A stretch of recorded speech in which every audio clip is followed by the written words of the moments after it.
Assalamualaikum dan salam sejahtera. Anda bersama saya Rozman dalam Niaga AWANI. Seperti biasa dalam segmen ini kami akan berikan tumpuan kepada pelbagai perkembangan mengenai iaitu isu-isu tempatan hinggalah ke peringkat global mengenai bagaimanakah iaitu keadaan pasaran kita, perniagaan, termasuk juga denganlah iaitu stakeholder kita pada ketika ini. Sudah tentu semalam Jabatan Perakam Malaysia telah kongsikan banyak itu data dan statistik, dan antara tumpuan yang kita berikan adalah antara data mengenai tenaga buruh, pasaran buruh, bagaimanakah keadaan pengangguran kita ketika ini. Kalau kita lihat menurut DOSM menunjukkan bahawa pasaran buruh kita terus mengukuh kalau kita teliti di sini ya, dengan tahun lepas dengan kadar pengangguran menurun kepada 3.9% dan guna tenaga yang lebih tinggi, dan ini berdasarkan statistik tahunan tenaga buruh Malaysia 2022 yang dikeluarkan seperti yang saya cakap oleh DOSM semalam. Dan ini data-data penting statistik pasaran buruh untuk anda fahami. Dan saya akan mulakan antara perincian di mana seperti yang saya cakap tadi, kita dapat lihat iaitu kadar pengangguran telah menurun. Dan untuk kita teliti secara terperinci pengangguran antara lelaki dan perempuan, siapa yang mendominasi iaitu kadar pengangguran ketika ini. Kalau kita teliti daripada jumlah 630,000 iaitu penganggur, kita dapat lihat 2022 telah mengalami penurunan daripada berbanding 2021 dan pada tahun pandemik COVID-19. Kalau kita teliti penganggur iaitu penganggur lelaki, kita dapat lihat menurun kepada 300,000 dan perempuan pula turun juga kepada 256,000. Manakala kalau kita teliti di sini kadar pengangguran lelaki turun 3.8% pada tahun 2022 daripada 4.5%, dan perempuan juga kadar pengangguran juga telah menurun daripada tahun 2021 sehinggalah 4.1%. Selain itu, kalau kita nak teliti bagaimanakah pengangguran yang dapat kita telitikan dalam masa 20 tahun. Untuk pengetahuan anda bahawa kadar iaitu kalau kita lihat kadar pengangguran kita pada waktu pandemik bukanlah sebenarnya paling teruk. Untuk kita lihat balik kembali 20 tahun sebelum ini, di mana anda dapat lihat bagaimanakah pengangguran yang dapat kita teliti daripada tahun 1982 sehingga tahun 2022 tahun lepas. Dan sebenarnya kadar pengangguran yang kita dapat teliti adalah antara yang paling teruk ketika itu pada tahun 1986 sehinggalah sekitar 1988, di mana kadar pengangguran kita berada lebih kurang 406,479 ya, dengan mencatatkan kadar 7.4%. Manakala kita lihat kadar pengangguran kita kekal stagnan daripada tahun 1990 sehinggalah tahun pada pandemik COVID-19, kita lihat iaitu kadar pengangguran kita amat meningkat ya, sebanyak 4.5%, sebanyak lebih 700,000 penganggur yang kita dapat teliti iaitu kadar pengangguran. Tapi namun peratusan dia lebih rendah berbanding pada tahun 1986 walaupun 400,000, tapi kalau kita lihat peningkatan sehinggalah pada waktu pandemik COVID-19 adalah pada 700,000. Selain itu, kalau kita teliti ini adalah bagaimanakah keadaan pengangguran kita dapat teliti dalam masa 20 tahun. Tapi kategori penganggur kita dapat lihat aktif dengan tidak aktif. Di sini anda teliti pada tahun 2021 dan tahun lepas 2022 kita dapat teliti penganggur aktif warna kuning ini dan penganggur tidak aktif adalah warna biru ini. Apabila masuk pada tahun 2022, tahun kedua itu proses pemilihan negara, kita dapat teliti penganggur aktif dan penganggur tidak aktif juga telah menurun pada tahun lepas.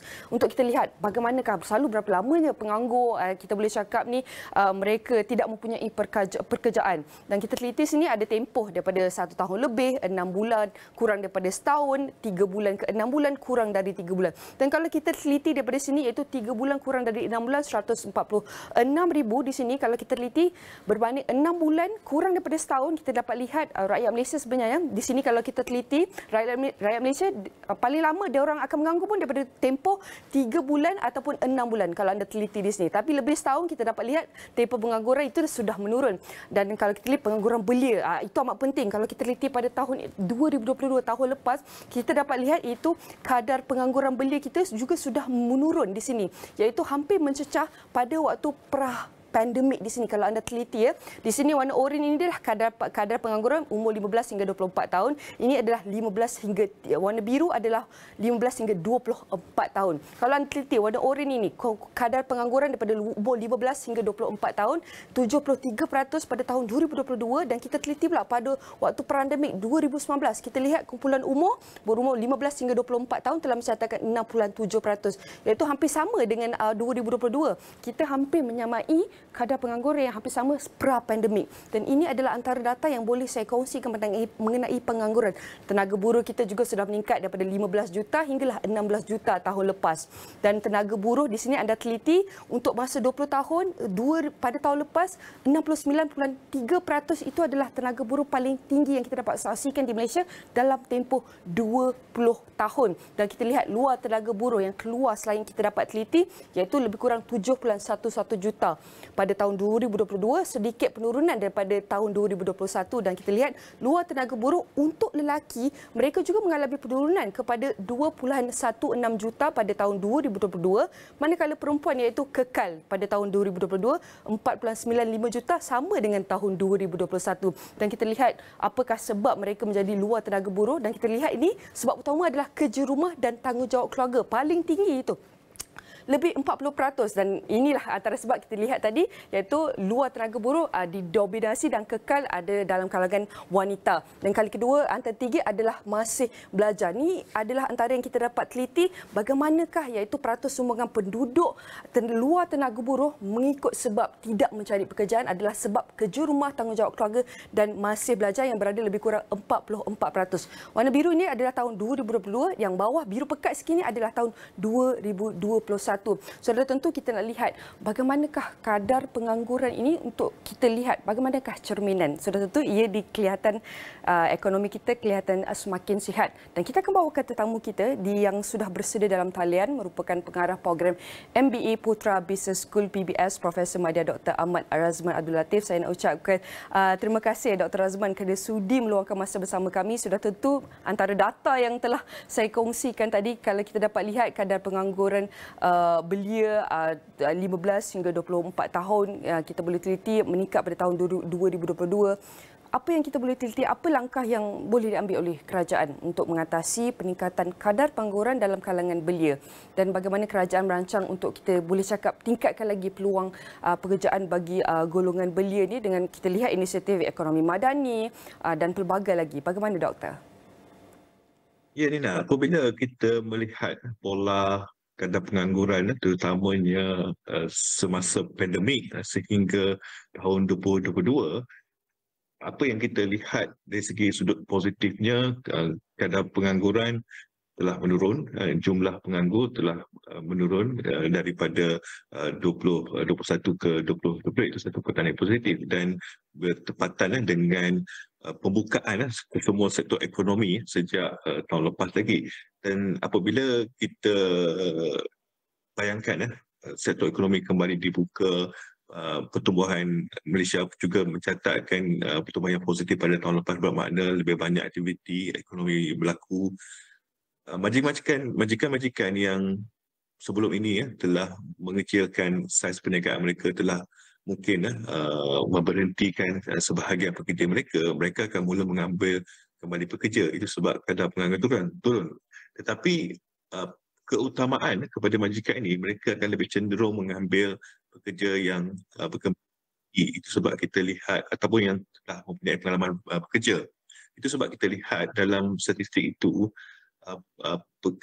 penganggur yang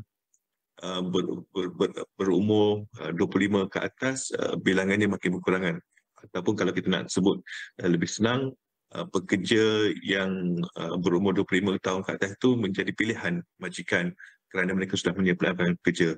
Sebab itu penganggur yang muda, yang baru lepasan universiti dan sebagainya, mereka agak sukar untuk mendapat tempat disebabkan keutamaan diberikan kepada mereka yang telah mempunyai pengalaman kerja dihentikan semasa pandemik. Namun saya melihat situasi sekarang ini tidak bermakna apabila majikan tidak mahu mengambil belia bekerja, mereka tidak akan mempunyai peluang untuk mencari pendapatan sendiri. Kita lihat dalam ekonomi digital sekarang sudah banyak jenis-jenis pekerjaan dalam sektor tidak formal yang boleh membolehkan belia untuk menjana pendapatan untuk mereka dan juga keluarga mereka. Tetapi saya lihat satu lagi yang boleh diberi tumpuan ialah sebahagian besar tenaga buruh ini digaji oleh PKS kecil sederhana, dan jika PKS dibantu dari segi pelbagai inisiatif, maka peluang untuk menggaji lebih banyak pekerja terutamanya belia dapat dipertingkatkan. Baik, bercakap mengenai PMKS, PKS, kita dapat teliti bahawa antara sokongan inisiatif diberikan dalam Belanjawan 2023 lalu telah menerapkan usaha sokongan terhadap sektor ini. Sudah tentu apabila bercakap mengenai PKS, mereka adalah usahawan peniaga yang bekerja sendiri. Dan saya nak kongsikan lagi antara sedikit intipati daripada DOSM ini mengenai antara laporan daripada menunjukkan statistik tenaga buruh. Dan kalau kita teliti penduduk bekerja mengikut taraf pekerjaan, kalau anda teliti di statistik di depan ini menunjukkan iaitu antara 4 jenis taraf pekerjaan di sini kalau anda teliti, dan yang paling tinggi iaitu dirangkumi oleh iaitu pekerja sebanyak 78.3%, hampir mencecah iaitu kita boleh cakap 80%, dan ini kita boleh cakap ini paling tinggi berbanding jenis taraf pekerjaan yang lain iaitu diikuti sebagai pekerja sendiri sebanyak 15.1%, ada termasuk juga dengan majikan dan juga pekerja keluarga tanpa gaji. Seperti yang Prof katakan tadi, PMKS, PKS ini adalah antara pemberi sumbangan kepada KDNK negara kita. Sudah tentu kita nak lihat, tapi mengikutkan penduduk yang bekerja kat sini, kita lihat bekerja sendiri yang kita boleh teliti antara mereka adalah usahawan sendiri. Mereka bekerja sendiri secara bebas. Tapi ia masih rendah 15.1%, dan pekerja tu kita lihat ramai 80%. Jadi mungkin bila kita nak tingkatkan usahawan, kita mungkin kena tingkatkan taraf pekerjaan di sini. Jadi Prof boleh kongsikan bagaimana untuk kita boleh cakapkan perkukuhkan lagi usaha agar kita dapat tingkatkan lagi iaitu pekerja bekerja sendiri terutama dalam kalangan usahawan, keusahawan dan bergerak ke hadapan. Bagaimana doktor? Memang kita mahu menggalakkan lebih ramai lagi individu mempunyai perniagaan sendiri ataupun bekerja sendiri, kerana apabila mereka mampu mengembangkan perniagaan, mereka juga akan turut dapat membantu menggaji, mengambil lebih banyak pekerja. Dan jenis bantuan yang diberikan oleh kerajaan sebenarnya banyak dan pelbagai. Kalau kita lihat di dalam Belanjawan 2023, jenis bantuan yang diberikan oleh kerajaan bersifat dari segi pembiayaan kewangan yang memang sentiasa ada setiap tahun disalurkan melalui pelbagai institusi kewangan yang terpilih, dan juga kalau kita lihat bantuan dari segi coaching ataupun mentoring ataupun latihan dari segi peningkatan kemahiran dan juga pengetahuan untuk mengendalikan perniagaan itu sendiri. Namun satu lagi yang saya lihat, satu potensi untuk rakyat kita terutamanya yang ingin bekerja sendiri adalah peluang yang telah dimeterai oleh kerajaan kita dari segi pelbagai perjanjian perdagangan, ASEP, CPTPP, dan juga kalau kita lihatlah banyak MOU yang telah ditandatangani oleh negara dengan pelbagai negara serantau untuk membolehkan mana-mana industri ataupun peniaga yang mahu meluaskan pasaran mereka di peringkat Asia ataupun global mempunyai peluang untuk melakukan sedemikian rupa. Namun saya lihat masih lagi ada keperluan untuk beberapa lagi inisiatif untuk melancarkan lagi kembangan perniagaan itu dari segi infrastruktur. Kita menyebut tentang teknologi atas talian internet 5G dan juga infrastruktur yang sesuai dari segi rantai bekalan. Oleh itu, kalau macam mana kita nak menggalakkan mereka ini semua mampu bekerja sendiri dan mencari pendapatan, kita pastikan bahawa segala inisiatif dalam Belanjawan 23 itu dilaksanakan dengan sepenuhnya. Baik, doktor, daripada kita menyentuh isu pengangguran dan kita sentuh kepada aspek keusahawanan perniagaan. Setelah itu saya nak beralih pula kepada iaitu beri tumpuan kepada sektor khususnya. Kalau saya kongsikan antara intipati lain dalam statistik tenaga buruh yang diterbitkan oleh Jabatan Perangkat Malaysia sendiri, kita melihat penduduk bekerja ni, tadi kita lihat penduduk bekerja mengikut taraf pekerjaan mereka, tapi kita nak lihat bagaimanakah prestasi ataupun kedudukan penduduk bekerja mengikut sektor ini untuk tahun 2022. Kalau anda teliti di hadapan saya ini menunjukkan ada 5 sektor penduduk bekerja, dan kalau kita dapat teliti daripada kelima-lima sektor ini satu sektor yang kita boleh cakap antara sektor yang memberi sumbangan yang tertinggi dalam kadar penduduk bekerja ni adalah sektor perkhidmatan, di mana ia telah mencatatkan pada tahun 2022 sebanyak 65%. Itu peningkatan daripada tahun 2021. Manakala bukan sektor perkhidmatan saja yang mempunyai penduduk pekerja yang tinggi, tapi kalau kita lihat kepada sektor lain, itu sektor pembuatan. Sektor pembuatan sebanyak 16.8%. Sedikit peningkatan daripada tahun 2021 dan diikuti juga dengan iaitu peningkatan dan sumbangan oleh sektor-sektor lain termasuk pembinaan, pelombongan dan perkuaran. Namun kita boleh saksikan kat sini pertanian 10%, namun pelombongan dan perkuaran ini 0.5%. Tapi menurut dosen bahawa iaitu kalau kita teliti pertanian ni dikatakan sebenarnya agak rendah dia punya pendudukan kerja. Tapi mungkin kita boleh cakap kadar itu tinggi tapi daripada segi jumlah tu masih rendah. Doktor, jadi doktor, bantu kami faham kalau kita lihat antara dua sektor ini. Sektor pertanian, kalau kita lihat indikator KDNK sebenarnya agak lemah, masih lemah. Walaupun kita lihat peningkatan pada tahun 2022 sebanyak 2 digit pertanian 10% untuk tahun lepas. Namun sektor perkhidmatan pula amat tinggi. Ini kita tak nak biarkan jurang terlalu tinggi, doktor. 65%, 10%. Kita boleh cakap lebih kurang 40% jurang tinggi. So jadi bagaimana untuk kita imbangkannya, doktor, kedua-duanya untuk kita pastikan pengambilan penduduk bekerja dalam sektor perkhidmatan dan juga sektor pertanian berada dalam keadaan seimbang dan sihat. Bagaimana, doktor?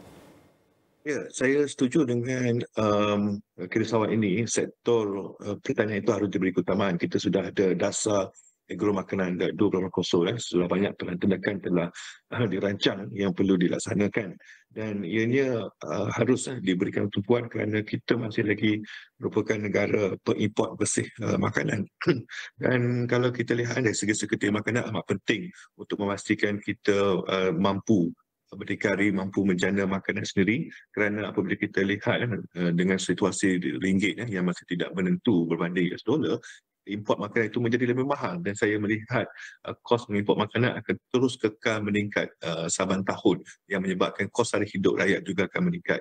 Bagaimana kita nak pastikan sektor pertanian ini diberikan keutamaan dan mampu berkembang dengan baik? Kita harus menggabungkan teknologi dalam sektor pertanian itu sendiri. Sudah banyak industri tempatan yang boleh mampu memastikan bahawa yield ataupun pulangan daripada pertanian ini dapat ditingkatkan melalui teknologi. Dan kita boleh menggalakkan belia untuk terlibat dalam sektor pertanian ini kerana belia sekarang pun dengan penggunaan teknologi akan lebih berminat untuk mencari pendapatan melalui sektor ini. Aktivitas amat penting untuk kita pastikan ini membantu belia untuk terlibat dalam sektor makanan. Baik, doktor, secara ringkas sebelum kita berhenti rehat, boleh kongsikan mampukah prestasi positif pertumbuhan mantap ini kita boleh cakap, pengangguran turun, tenaga buruh meningkat, adakah mampu kita lihat dikekalkan sehingga akhir tahun 2023? Kalau kita lihat statistik, buruh itu adalah pada tahun 2022 di mana kita mencatatkan peningkatan KDNK 56%. Namun cabaran pada tahun 2023 ini adalah pertumbuhan ekonomi global yang perlahan. Oleh itu kita kena pastikan kita kekal berdaya saing dengan mewujudkan ekonomi digital, mempelbagaikan lagi industri yang mampan dan lebih kata mencari pendapatan yang kukuh untuk kita pada masa depan. Lebih ringkas, doktor, ya atau tidak? Kepercayaan doktor, keyakinan doktor?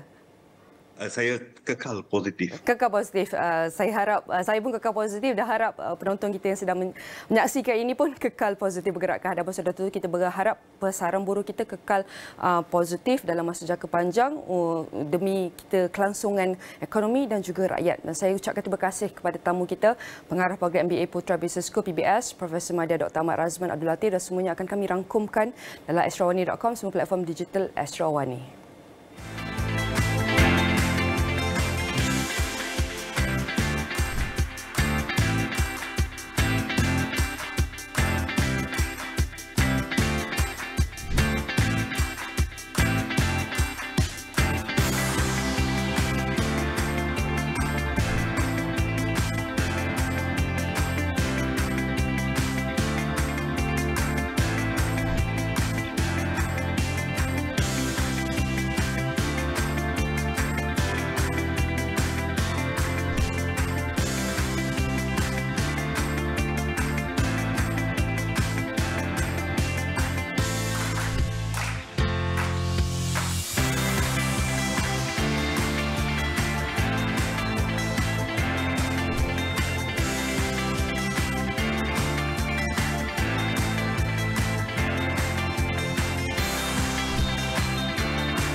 dalam 1 silki sakura. Membersihkan kotoran degil dengan haruman berpanjangan walaupun ditinggalkan semalaman. Melangkau pelembut dengan breeze 2 dalam 1. Sedar atau tidak, dunia kini sedang menghadapi krisis tenaga elektrik. Sejak dari tahun 2021 hingga pertengahan 2022, kita menyaksikan kesan ketara kenaikan harga elektrik di seluruh dunia. Di Malaysia juga tidak terkecuali. Tetapi rakyat tidak pernah merasa sebarang kenaikan kerana subsidi yang diberikan berulang kali. Namun, sampai bilakah kita mampu bertahan? Sebagai pengguna, kita boleh membantu negara menangani krisis tenaga ini dengan menggunakan elektrik secara bijak dari sekarang. Sering menggaya dan menyikat menyebabkan rambut gugur. Lupakan rambut gugur. Dove Hair Boost Nourishment Baharu. Shampoo bertekstur ringan dengan micellar membersih akar rambut dan kalsium kompleks menguatkan rambut untuk 10 kali kurang rambut gugur. Dove Baharu. Nampak lah ni. Home sweet home. 4 sahabat nakal. Baru balik dari meronda. Kalau awak buat hal sekali lagi, saya letak jawatan. Walaupun nakal, dalam hati ada tamak. Cantik ke? I rasa kita lagi cantik. Assalamualaikum, saya Zakia. Wah, dia bukan main lagi. Ada pula geng lain tunjuk belang. Beraturlah macam orang lain. Bukan. Okey, tulis surat kat Zakia lah. Delete video tu. Kalau kau nak balik, aku nak kau masuk dalam Astro ni. Ben, Borhan kacau di Baraj. Boran. Apa ni? Budak hostel otaknya sewa. Isnin hingga Khamis di Astro Ria dan On Demand. Apa yang bising-bising? Dia tak nampak ramai orang, mestilah bising. Betul, full house. Saya pelajar senior sini. Ini orang panggil senior citizen.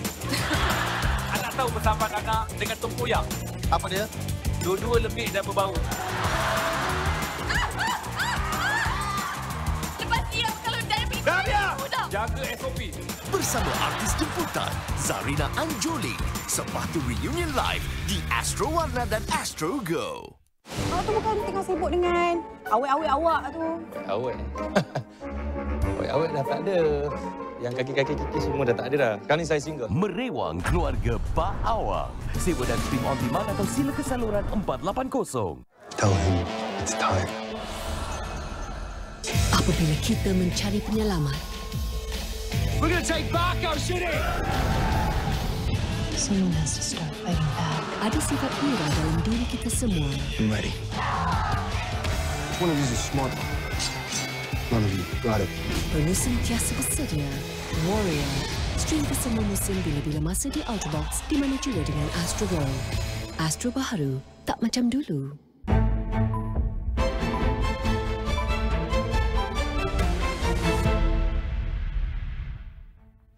Thanks for joining us. My name is Ibrahim Sani. We have a regulator in the house. Today, we have Datin Azarina Adam, the Managing Director.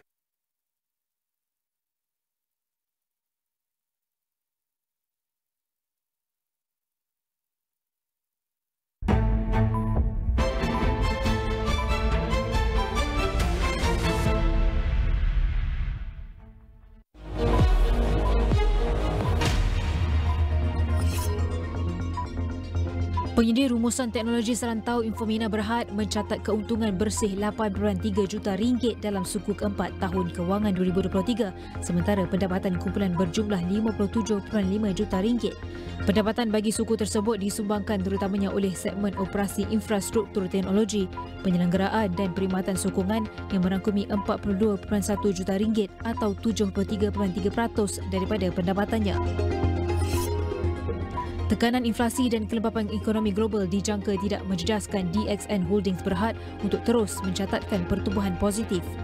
RHB Investment berkata ia disokong oleh pertumbuhan dalam pengkalan pengedar kerana kumpulan itu terus mengukuhkan kehadirannya dalam pasaran utama sedia ada dan pada masa sama memasuki pasaran baharu yang berpotensi tinggi. CIMB Bank Berhad dan CIMB Islamic Bank Berhad melancarkan program pembiayaan berkaitan kemampanan untuk perusahaan kecil dan sederhana lanjutan terkini daripada Green Base Ready dengan jumlah peruntukan RM3 bilion hingga 2030 untuk program tersebut. CIMB berkata ia merupakan bank pertama dalam pasaran yang menawarkan cadangan nilai lengkap PKS bagi memanfaatkan peluang pembiayaan berkaitan kemampanan termasuk alat mudah untuk pengukuran dan pengesahan. Laporan penuh di saluran 501 dan astrowarna.com serta dagangnews.com.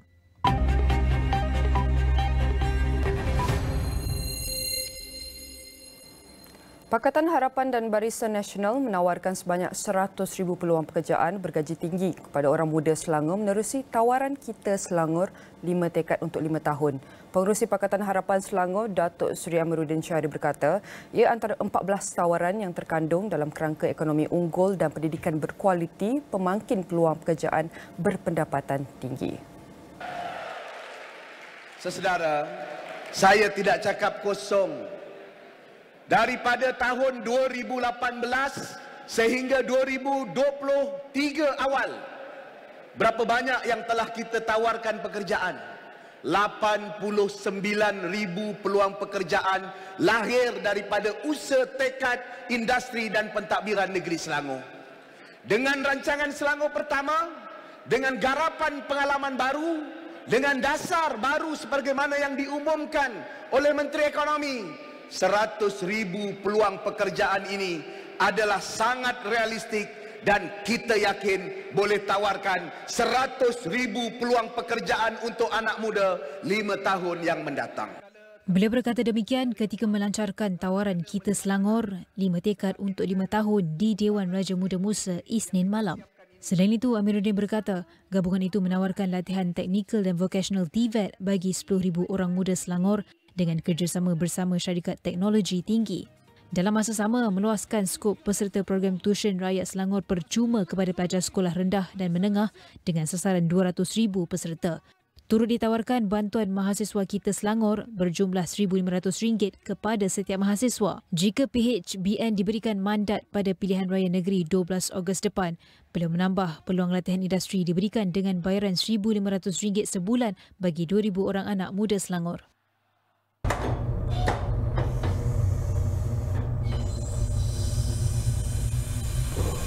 Cukupkah sekadar percaturan biasa? Gelanggang sudah tidak sama. Yang dulu lain, yang sekarang berbeza. Yang pasti, rakyat menzahirkan rasa.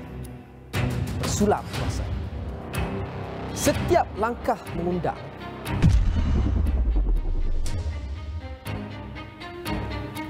Pertarungan.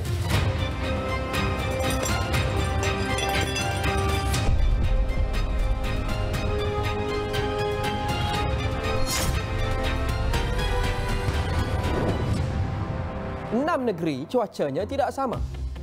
6 negeri memilih di Astro AWANI, saluran pilihan raya anda.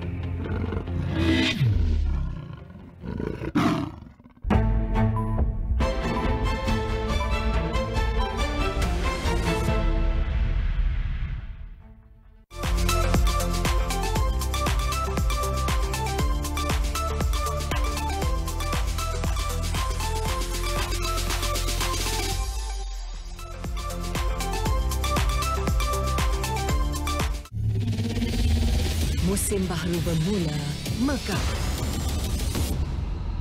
Di sini, mereka bersedia untuk menaluki, bukan untuk mengalah. Pulangannya, piala pertama musim ini. Di sini, kehebatan kembali. Di FA Community Shield, Man City menentang Arsenal secara langsung di Astro Supersport 4 dan Astro Go.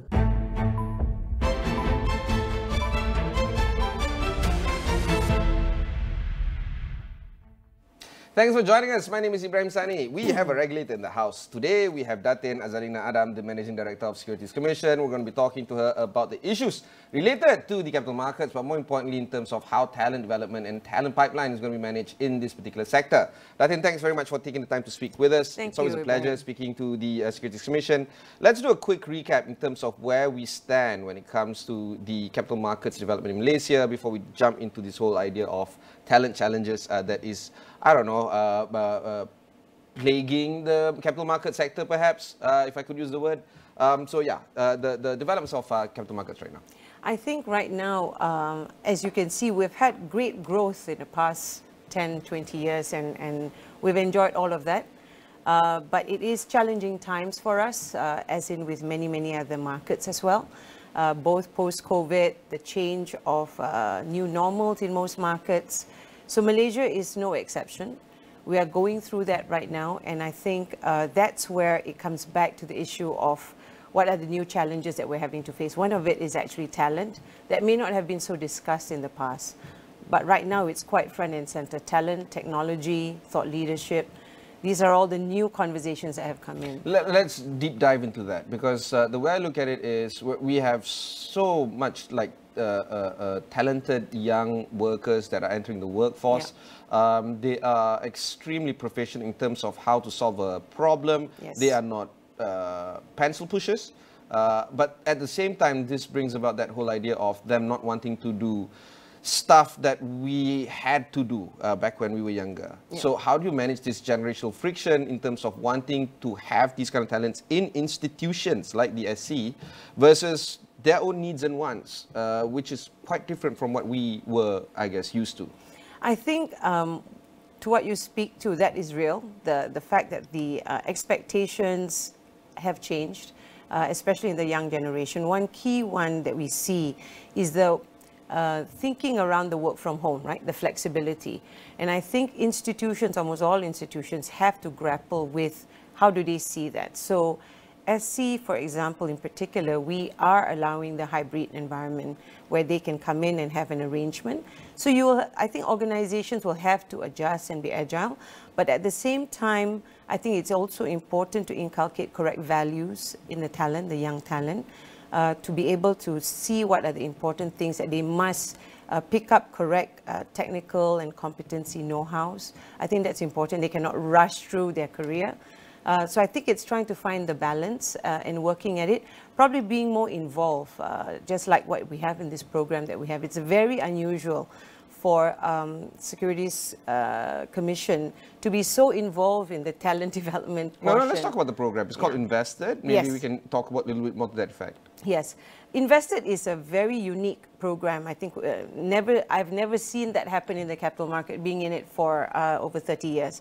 It is a strategic collaboration between the Ministry of Higher Education, Ministry of Finance, ourselves, Bursa, and the capital market players, as well as the universities. That means as a whole ecosystem is really trying to address the talent gap that we see.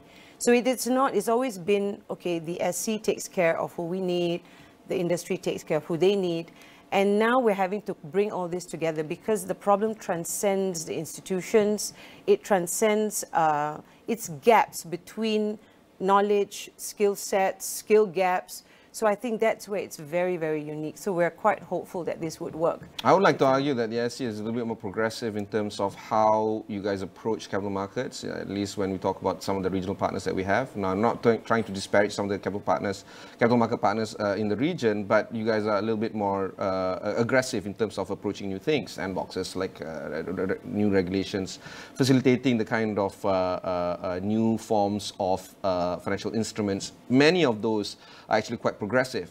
Does this appeal to younger talents right now in terms of the kind of work that you guys are doing, or it's more of, you know, you're old school, you are from that part of the world, I'm just still going to go, you know, break things, and I want to make things a little bit more aggressive, and I want to rush through the very thing that you mentioned just now, that rushing through a career, that's exactly what they want, right? Yeah, exactly. I think the capital market has this challenge, and it's real. In terms of the, just a quick demographic of who we have in the capital market, half of our population or the professionals in the industry is above 50. So I won't say which category I'm on, but it's above 50. No. And only 8% are represented by the age group of 30 and below. When we studied this and looked at this and we said, why is this the case? I think capital market, unfortunately, it's an enigma. It is not one where they understand, not that they don't enjoy it once they get to know it, they just have to get to know it. The capital markets isn't like, has presence like banks or insurance companies where you can see it. It is very much a specialized business in corporate finance, in stockbroking, in fund management. So it's not exactly out there. It's very specialized. It's a smaller group of very skilled and talent, skilled talent that you need. So I think the capital market has to approach it differently, which is why we're doing this program. On top of that, global outreach and trying to get into universities, for instance. Let me tell you my own experience, right? As early as matriculation, I had folks from the investment banking world, IBK folks, coming over trying to tell us what they're doing. Yeah. These are not my alumni, my seniors. These are just random people, penetrating the kind of universities and having these career talks with us. So even at that early point in stage in my life, I already know that, okay, this is the kind of trajectory that I'm gunning for. And true enough, after I graduated, I applied for an IBK opportunity, got into it, and then of course, deeply entrenching myself in DCM. That's fine. The only time I heard about SC was from my senior, and he mentioned it in passing, right? And like, what do you do? Stuff. That's about it. And that's it. Exactly. So one of the things that we're going to do in this program is exactly as what you have seen, which is this career fair, being really out there. Career talks, career fair. Unfortunately, I think in the past, capital markets have been a bit shy about it. So we're going to be quite front and center. We're looking to organize 6 career fairs this year, be involved in about 20 career talks across universities, really trying to bridge between the universities and the capital market. Yeah. That bridge actually isn't quite established. So you have, again, very bespoke relationship. We're trying to do an industry level kind of bridging. So we're and it's also quite critical, because now that you mentioned that half the population is above 50, only 8% is below 30, you're looking at the knowledge transfer, and most importantly, the culture transfer might not necessarily happen at a pace that you would like. Yes. Is there a certain target that you have set internally in terms of trying to get more recruitment from the younger talents? The target that we had for this program, first, it's a 3-year program. To give it more consistency, we didn't want it to be a one-off, so it's 3 years. A bit piloted because, again, not been done, so I'm sure we'll have to tweak the program as we go. Target is to have an outreach to about 9,000 students through the fairs and the talks. But what's interesting is we've also begun to push out what is called a foundation program. 2 programs where people are able to actually upskill themselves, the students. It's an online program, it's a self-paced program, so it's in the area of compliance, in the area of marketing, so they can familiarize themselves. And the third part is actually interesting, it's a job placement. It's a job placement with a bit of a twist, because what we found was there was an industry gap in terms of knowledge. So we spoke to a lot of the CEOs in the industry. More than 80% of them say that fresh hires are difficult because there is a big gap between them, qualifying from a university to being able to work and deliver and produce, right? Because they're not even familiar with the capital market. So what we did was, in this program, the graduate program, the leadership program, has a 1-month in-person session at Asia School of Business. A specialized curated program for capital markets. So we are having industry players coming in person to kind of onboard them for a month. After they finish that 1 month, there will be a 6 months placement to the industry. This is all put in place. We've got industry players pledging that they will train the students for 6 months with the hope that they will be hired permanently thereafter. So slightly different. This program is funded then by the respective players? No, the program is actually funded. The SC put up a proposal to the Capital Market Development Fund. It's a trust fund. So it's 30 million ringgit that's been put aside over the 3 years. In terms of partnership with our partners, they are going to, like they do this matching of the training fund. So we have a certain amount for the program, certain amount that we pay for the excuse me, for the students, the allowances and stuff like that. So it's largely funded by the Capital Market Development Fund.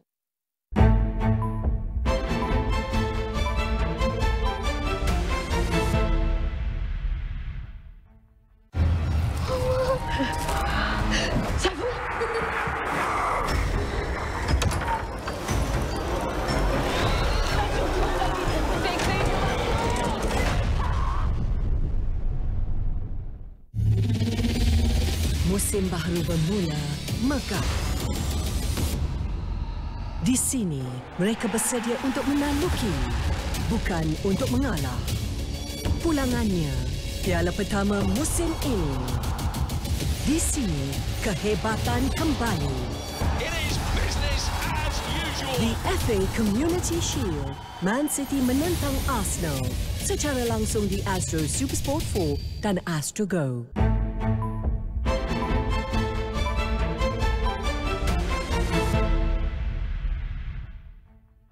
Another angle that I want to pursue is the fact that it's facilitative to women talent goals as well. It started from Tan Sri Zarina, I suppose, versus the kind of legacy that she leaves behind folks like you, for instance. Do you feel that that is an angle that you're pursuing as well? At this time, Ibrahim really is quite inclusive. We would like it to be all Malaysians because I think there was a discussion about B40, about women, and we want it to be balanced simply because for it to be successful, the capital market must believe that this program is going to give them access to a talent pool that is skilled, that is of good quality and caliber. Because the capital market players are going to hire people who are going to be able to do work and things that they need done. So I think it's very important for that. So it could be something we look at in the longer term, but in the immediate term, it's very inclusive. All Malaysians that qualify, there are specific criteria. Everyone, all Malaysians, wherever you are, by the way, here, public universities, private universities, abroad. If they want to reach out and learn more, how do they do that? There is a website, easy. They just go to something called invested.my. That's it, and it's invested. So it's actually invested.my is invested in yourself really at the end of the day. I invested myself. Oh, yeah, very good. Now comes the hard question in terms of, let us be frank about how we got here. That demography that you spoke of, it didn't happen overnight. What went wrong, or what did you guys not do in terms of trying to attract talent over the past few years, if not decades? In terms of the generational formation and psyche of our young talents, the Gen Z, now Gen Alpha, yes, we understand the motivations that they do. You were talking about it before the interview started in terms of them wanting to find meaning and many more. These are the items that we've known for a long time. Yeah.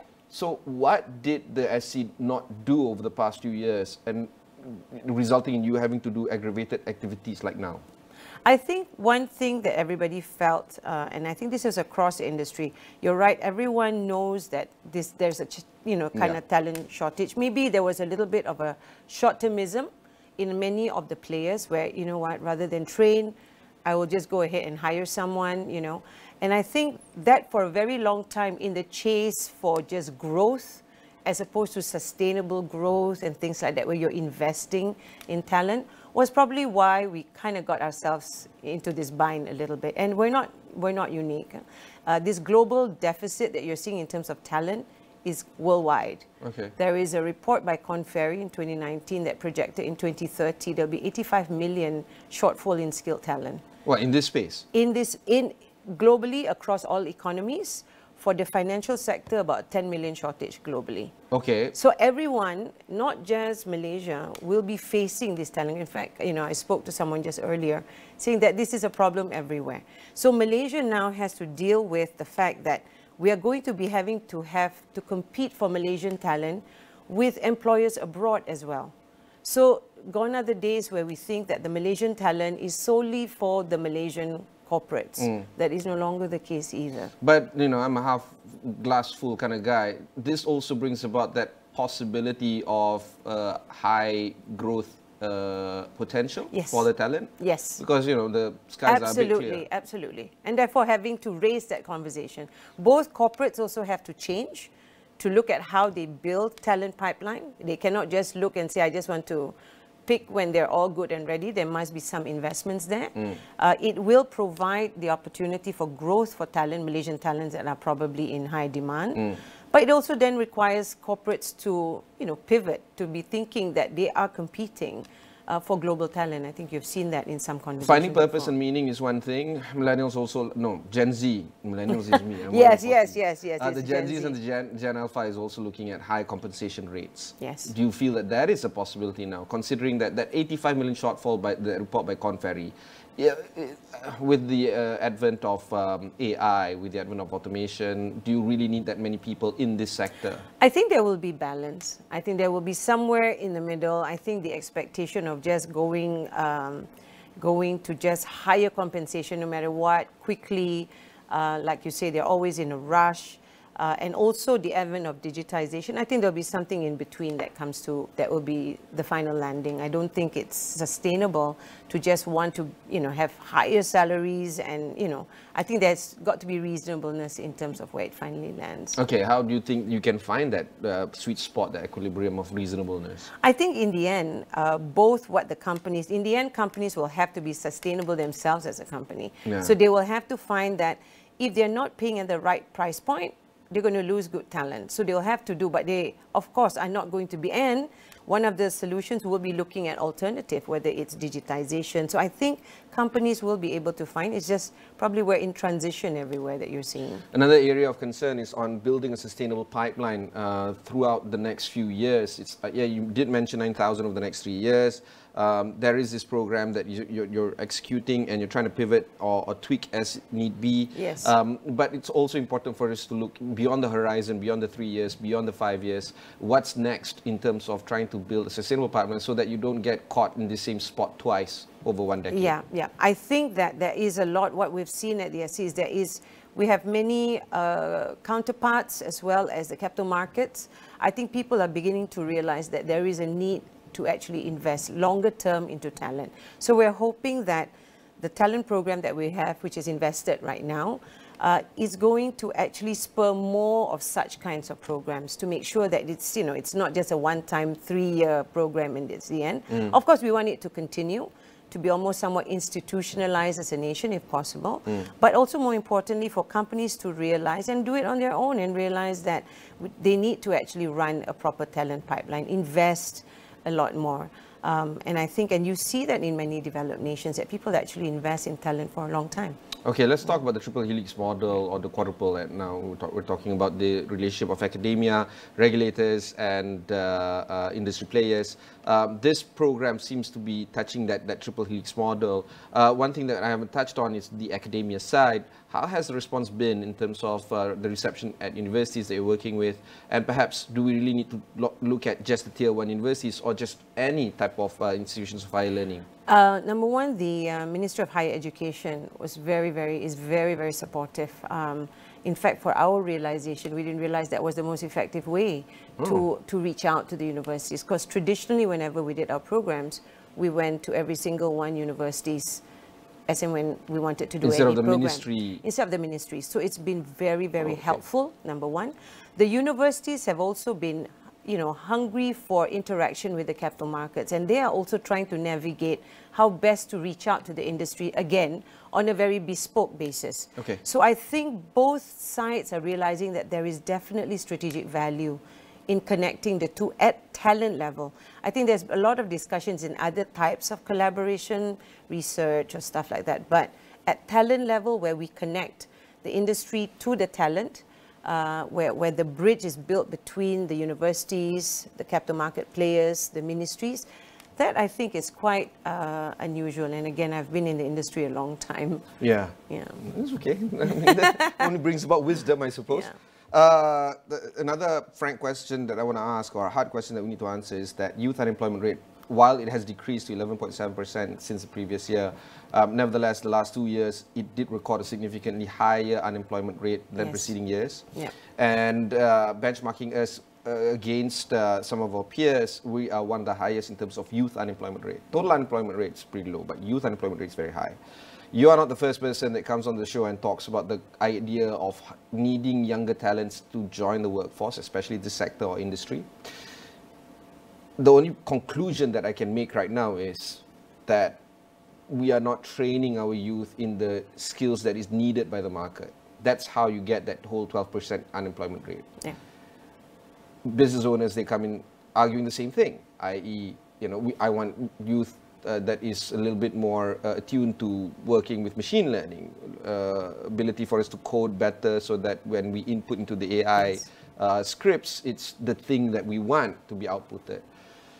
Is this being addressed at the academic level? Yes. So I think right now, the skill gap that you see, that you think is what's causing this, it's quite real. Because as I said, we did a survey, an ICMR survey of CEOs to ask about how do you rate fresh talents and all that. And one of it is actually an industry knowledge and skill gap. So I think this is exactly what Invested is trying to do, which is trying to bridge the two in terms of getting them more familiar with what the industry expectations are like, getting them onboarded so that they're familiar. It might not be their cup of tea, but certainly it's going to be a place where at least they discover what is there and what's the possibility, what's the career opportunity.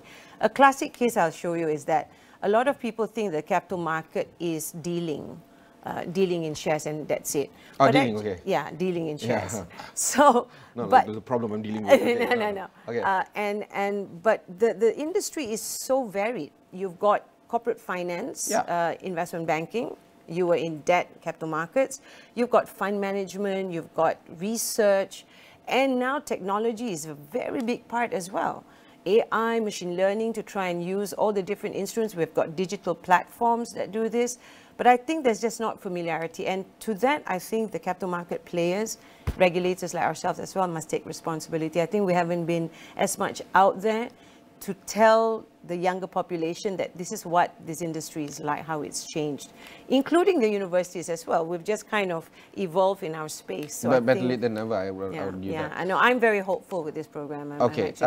One last item that I want to explore is on the idea of how it would be perceived as paternalistic kind of instruction on what you should study or how things should be, when you and I know that the younger generation right now wants more collaborative approach to how knowledge is being garnered and experience is being gathered. Do you feel that that whole idea of you going out there saying that this is what it is versus collaborative, trying to see, you know, this is what I'm looking at, what do you want to look at? It's a little bit more tiring, especially if you are above 50 in terms of trying to find collaboration with the younger talents.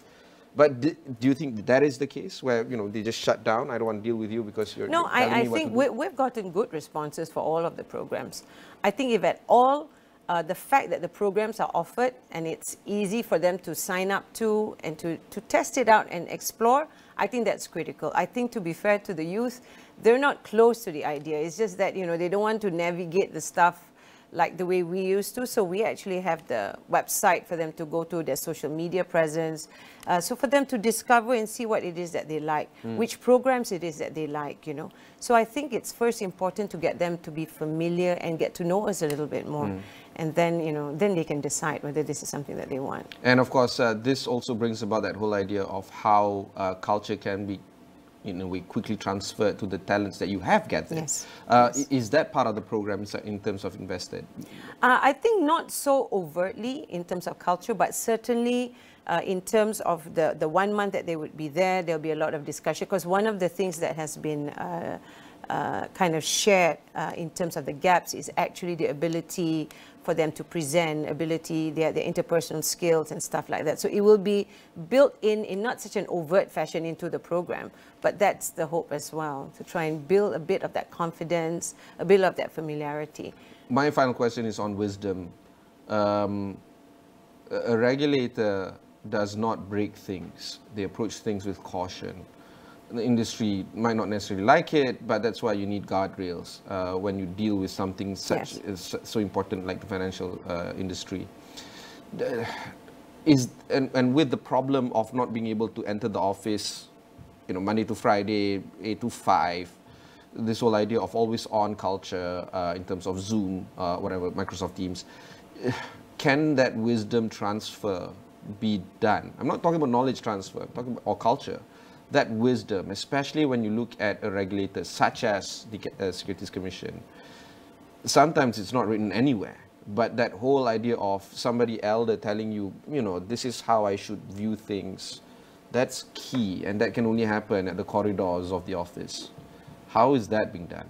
I think the culture, again, because it is set out across so many different partners that we have, I think one of the things would be about really trying to want to learn and be exposed to it. That's the first one. I think we have a whole host of different things, integrity and all of that, transparency. I think we wouldn't scare the youth with this. I think all that we're starting with as the beginning is just be open to try and understand what this industry can present itself with you in terms of the opportunities and stuff. I think that's the first step, because exactly the youth doesn't want to be bombarded with a list of a to-do list and to not do list. I think all that we're trying to do with the program is just be familiar with us and and give us a chance to see whether there is something in here, because it does provide great opportunities. It's a key driver to the economic growth. Out of curiosity, how did you get into this line of work? Yes, I went into it by chance. See, this is the thing, right? Exactly. But at that time, it is the openness was what you needed, right? What is this? It's a merchant bank. I started in an investment bank. Okay, let me try it out. Let me see if this is what I like. So I think all that we're asking for the youth is, you know what, give it an opportunity. It may look old to you, but you never know. It's not old. I think at least SC Malaysia, right? That's pretty. Yes, it is. Actually, we have a great young youth group in SC Malaysia. The whole 8% of them. I know. 8% is there. Thank you very much for taking the time to speak with us. Again, if you want to learn more, just go to investor.my. My personal experience in terms of working with the SC is that they're pretty nice people, and you need them much more importantly. Thank you, than they need us, because they are regulating us. So do check that out. Had I gotten better grades, I would have worked with the SC. But you know, that's why they take investment bankers. Oh, you're too humble. No. You know, so if you have good grades, you want to learn more, if you want to see how you can bring about the kind of industry shaping work, check out the SC, and of course, check out investor.my. Learn more there. Also, there are a lot of resources like this that can be found on astro.com. So check out the resources there as well. My name is Ibrahim Sani. That was Datin Azalina Adam, the Managing Director of the Securities Commission. We'll be joined by another show after this, so stay tuned to astrawani.com.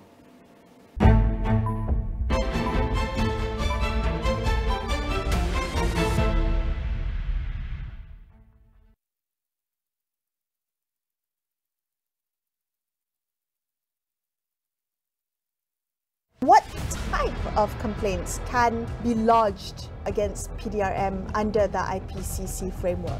So we should have judicial oversight, hearings in cameras, and so on and so forth. And I'm just wondering what support systems are there to assist former para-athletes? Some choose their own way to further their life. How have we fared in achieving our preschool education goals? Actually, Malaysia has been doing a very good job on this. Apa yang bising-bising? Dia tak nampak ramai orang, mesti dah bising. Betul, full house. Saya pelajar senior sini. Ini orang panggil senior citizen. Anak tahu persamaan anak dengan Tumpuan? Apa dia? Dua-dua lembik dan berbau.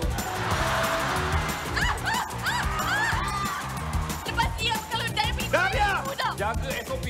Bersama artis jemputan Zarina Anjoli. Sepatu reunion live di Astro Warna dan Astro Go.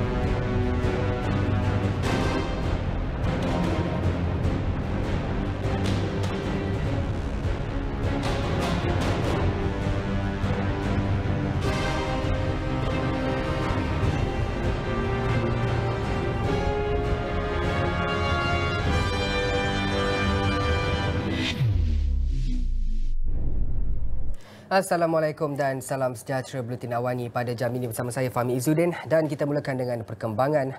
Pakatan Harapan dan Barisan Nasional melancarkan tawaran Kita Selangor 5 Tekad untuk 5 tahun dalam usaha memenangi hati pengundi di Selangor dalam pilihan raya negeri pada 12 Ogos depan. Dan tawaran tersebut mengandungi 5 kerangka utama dengan 53 tawaran secara keseluruhan. Menurut Menteri Besar Selangor yang juga pengerusi Pakatan Harapan Negeri, Datuk Seri Amiruddin Syari, tawaran tersebut dibuat selepas melakukan kajian daripada pelbagai pihak termasuk penduduk di negeri itu. Jelas beliau, tawaran tersebut sebagai usaha meneruskan kesinambungan kejayaan, kecemerlangan serta kemakmuran yang dikecapi Selangor. Tawaran Kita Selangor 5 Tekad untuk 5 tahun meliputi ekonomi unggul dan pendidikan berkualiti, pemangkin peluang pekerjaan berpendapatan tinggi, agama sebagai cahaya dan inspirasi kehidupan bermaruah di Selangor serta perkhidmatan kerajaan yang cekap dan efisien. Selain itu, pembangunan mampan, selesa dan berdaya huni serta manakala Selangor negeri penyayang yang membela kepentingan rakyat. kita ingin bangunkan. Ia telah dibincangkan di dalam pelbagai peringkat, sama ada dibincangkan di peringkat komiti politik maupun mendapat pandangan daripada pentadbiran kerajaan negeri, khususnya daripada sudut keuangan dan kebolehtlaksanaan. Justru saya sebutkan dalam presentation sebentar tadi bahawa saya tunjukkan contoh. Kita tawarkan sebagai contoh angka 200,000 rumah untuk dibina. Dalam 5 tahun saja kita telah meluluskan dan dalam pembinaan lebih 171,000 dengan keadaan pandemik. Tanpa dengan keadaan pandemik, saya rasakan tawaran 200,000 yang kita tawarkan itu adalah tawaran yang sangat munasabah dan boleh dilaksanakan. Sementara itu, Pakatan Harapan dan Barisan Nasional menawarkan sebanyak 100,000 peluang pekerjaan bergaji tinggi kepada orang muda Selangor menerusi tawaran Kita Selangor 5 Tekad untuk 5 tahun. Pengerusi Pakatan Harapan Selangor, Datuk Seri Amiruddin Syari berkata ia antara 14 tawaran yang terkandung dalam kerangka ekonomi unggul dan pendidikan berkualiti pemangkin peluang pekerjaan berpendapatan tinggi. Saudara, saya tidak cakap kosong. Daripada tahun 2018 sehingga 2023 awal, berapa banyak yang telah kita tawarkan pekerjaan? 89,000 peluang pekerjaan lahir daripada usaha tekad industri dan pentadbiran negeri Selangor. Dengan rancangan Selangor pertama, dengan garapan pengalaman baru, dengan dasar baru sebagaimana yang diumumkan oleh Menteri Ekonomi, 100,000 peluang pekerjaan ini adalah sangat realistik dan kita yakin boleh tawarkan 100,000 peluang pekerjaan untuk anak muda 5 tahun yang mendatang. Beliau berkata demikian ketika melancarkan tawaran Kita Selangor 5 Tekad untuk 5 tahun di Dewan Raja Muda Musa Isnin malam. Selain itu, Amiruddin berkata gabungan itu menawarkan latihan teknikal dan vocational TVET bagi 10,000 orang muda Selangor dengan kerjasama bersama syarikat teknologi tinggi. Dalam masa sama, meluaskan skop peserta program tuition rakyat Selangor percuma kepada pelajar sekolah rendah dan menengah dengan sasaran 200,000 peserta. Turut ditawarkan bantuan mahasiswa Kita Selangor berjumlah RM1,500 kepada setiap mahasiswa. Jika PHBN diberikan mandat pada pilihan raya negeri 12 Ogos depan, beliau menambah peluang latihan industri diberikan dengan bayaran RM1,500 sebulan bagi 2,000 orang anak muda Selangor.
Baik, usia muda bukanlah satu isu, tetapi apa jua isu didengar dan dipanjangkan pula untuk diselesaikan adalah lebih penting apabila menjadi calon pilihan raya. Ia pendirian Muhammad Fakhran Cik Yusof, Layis Yusof, calon paling muda ditampilkan Barisan Nasional BN untuk berdepan 1 lawan 1 dengan calon PAS bergelar Ustaz di Don Pulai, Condong, Kelantan pada pilihan raya negeri PRN 12 Ogos ini.